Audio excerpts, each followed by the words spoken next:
बादली हल्के की जनता अब की बार नए चेहरे की तलाश में है और नए चेहरा जो भी अच्छा चेहरा आएगा उसको बनाने का काम बादली हल्के की जनता करेगी। और रही सहानुभूति की बात, तो एक बात मैं ज़रूर कहूँगा,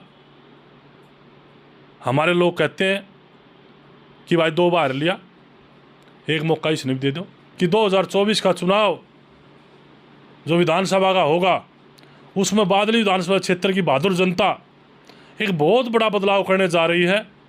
और मैं उम्मीद करता हूं कि बादली हल्के की बहादुर जनता 2024 के चुनाव में उस कैंडिडेट को चुनेगी, उस अपने बेटे और भाई को चुनेगी जो उनके साथ दुख और सुख में और उनकी सेवा में कंधे से कंधा मिला करके चलने का काम करता हो।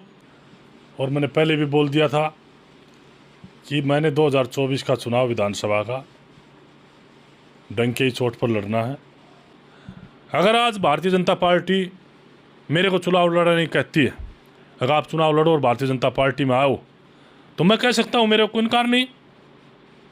अगर भारतीय जनता पार्टी नहीं बुलाती तो मैं उनके दर पर जाने का काम करता नहीं, ना मैं उनके पास जाता हूँ, ना मैं अपनी जगह था। आज इनलो ही ख़त्म होगी, आज जेजेपी ख़त्म होगी, जो उनके हालात हुए, उस परिवार के हालात हुए, और डंके की चोट पर विधानसभा चुनाव की तारीख का इंतज़ार है।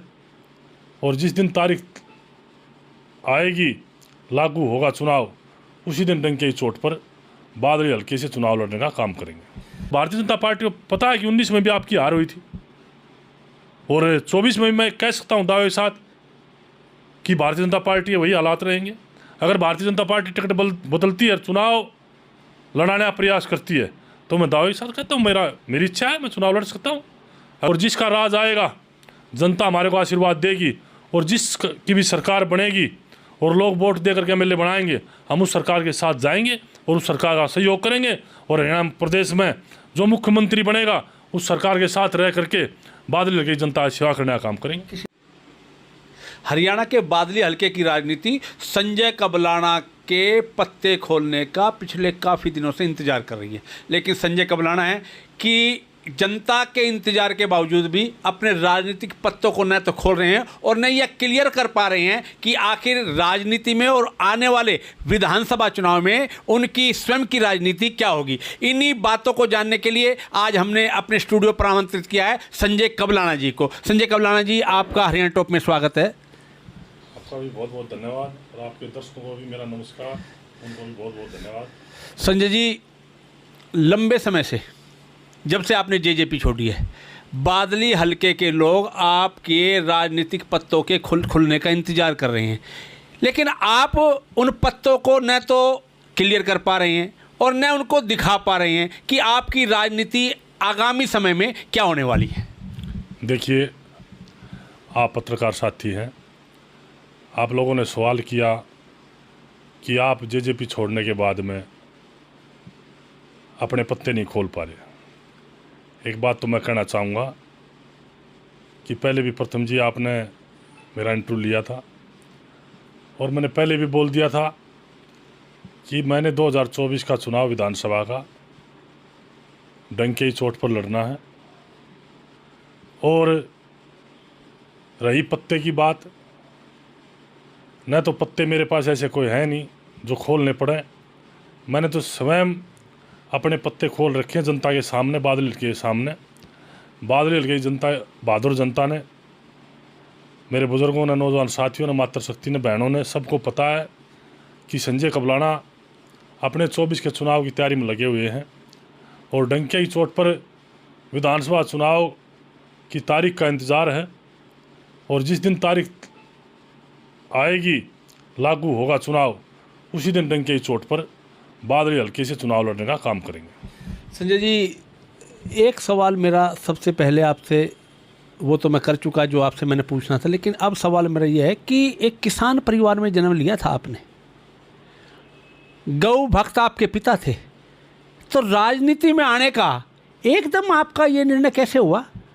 देखिए, मेरे पिताजी गौ भगत चौधरी ओम प्रकाश चेयरमैन कबलाना जी एक किसान थे और मैं एक किसान का बेटा होने के नाते से उन्होंने, मेरे पिताजी ने और मेरे परिवार ने जो संघर्ष किया किसानी को लेकर के,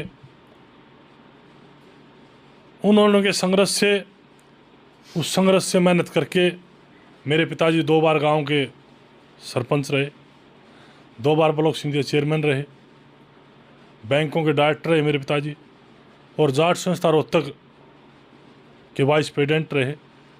और लगातार कई सालों तक मेरे पिताजी ने गौ माता की सेवा की। और मेरे पिताजी हिंदू धर्म के लिए और इस गौ माता के लिए उम्र कैद काटने का काम भी हिंदू धर्म के लिए मेरे पिताजी ने किया। और उन्हीं की उंगली पकड़ के, उन्हीं के आशीर्वाद से संजय कबलाना ने भी चलना सीखा।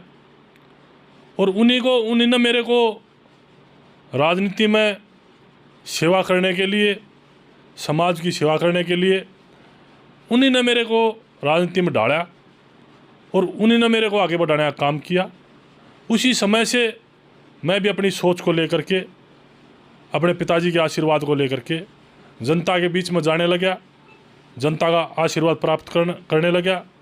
और ऐसे हालात परिस्थितियां आई कि 2009 के अंदर मेरे पिताजी ने 2005 में भारतीय जनता पार्टी ज्वाइन की और 9 में मेरे को भारतीय जनता पार्टी ने चुनाव लड़ाने का काम किया। हालात परिस्थितियाँ रही, 2009 का चुनाव लड़ा। मेरे पिताजी उस टाइम जेल में थे, चुनाव के बाद में चले गए थे। और हालात परिस्थितियाँ ऐसी हुई कि भारतीय जनता पार्टी छोड़नी पड़ी। और छोड़ने के बाद में जो हालात परिस्थिति हुई 14 के चुनाव की, इन लोगों ने जो मेरी टिकट काटी और चौधरी धीरपाल जी घरवाली को टिकट दिया, वे हालात परिस्थितियों में देखते हुए 19 में जो हालात हुए, 19 में एक जननायक जनता पार्टी ने एक नया जन्म लिया। उन्होंने नया जन्म लिया। उस परिस्थितियों में मेरे पिताजी हॉस्पिटल में थे। जननायक जनता पार्टी ने मेरे को टिकट दिया और 2019 का चुनाव बादली हल्के की जनता के आशीर्वाद से उन्होंने मेरे को आशीर्वाद दे करके 28,750 वोट देने का काम किया। और उसी रूपरेखा को लेकर के मेरे मन में एक टीस है, मेरे मन में एक इच्छा है कि मैं जनता की सेवा करूं। जो मेरे पिताजी मेरे को सिखा करके गए, जो मेरे को बता करके गए हैं, मेरी एक मन की इच्छा है कि राजनीति में आकर के मैं समाज की सेवा करता रहूं। और समाज जिस तरीके से मेरे परिवार पर आशीर्वाद बनाए हुए है और जिस तरीके से समाज का 36 बिरादरी के भाईचारे का मेरे परिवार पर आशीर्वाद रहा है, इसी को लेकर के मेरे को आशा और विश्वास है कि 2024 का चुनाव भी बहुत अच्छे तरीके से उनके आशीर्वाद से, उस जनता के आशीर्वाद से लड़ने का काम करूंगा। और मैं ये कह सकता हूं कि 2024 का चुनाव जो विधानसभा का होगा, उसमें बादली विधानसभा क्षेत्र की बहादुर जनता एक बहुत बड़ा बदलाव करने जा रही है। और मैं उम्मीद करता हूं कि बादली हल्के की बहादुर जनता 2024 के चुनाव में उस कैंडिडेट को चुनेगी, उस अपने बेटे और भाई को चुनेगी जो उनके साथ दुख और सुख में और उनकी सेवा में कंधे से कंधा मिला करके चलने का काम करता हो, और जो उनकी लड़ाई हर समय उनके बीच में रह करके लड़ने का काम करता हो। मैं बड़ी उम्मीद और आशा के साथ कहता हूँ कि अब की बार बादली हल्के की जनता उस साथी को, उस अपने बेटे और भाई को विधानसभा में भेजने का काम करेगी जो उनके बीच में रहने का काम करता हो। संजय जी, लंबे समय से देख रहा हूँ कि जनसेवा आपके शरीर में कूट कूट कर भरी है, आपके परिवार में कूट कूट कर भरी है। जनता के बीच में आप निरंतर संपर्क में रहते हैं, जन समाज सेवा आपका अभिन्न अंग हो चुकी है। लेकिन ऐसा क्या बात है कि पहले बीजेपी, फिर इनेलो, फिर जेजेपी, सही प्लेटफार्म आज तक आपको नहीं मिल पाया? इसका क्या कारण है? देखिए, प्लेटफार्म मैं अपनी जगह था। आज इनेलो ही ख़त्म होगी, आज जेजेपी ख़त्म होगी। जो उनके हालात हुए, उस परिवार के हालात हुए, उस परिवार के बारे में मैं कुछ ना कहते हुए, लेकिन राजनीति रूप से मैं ये कह सकता हूँ कि राजनीति रूप से आज जेजेपी भी और इनेलो के हालात भी आप पत्रकार साथी आपके सामने हैं।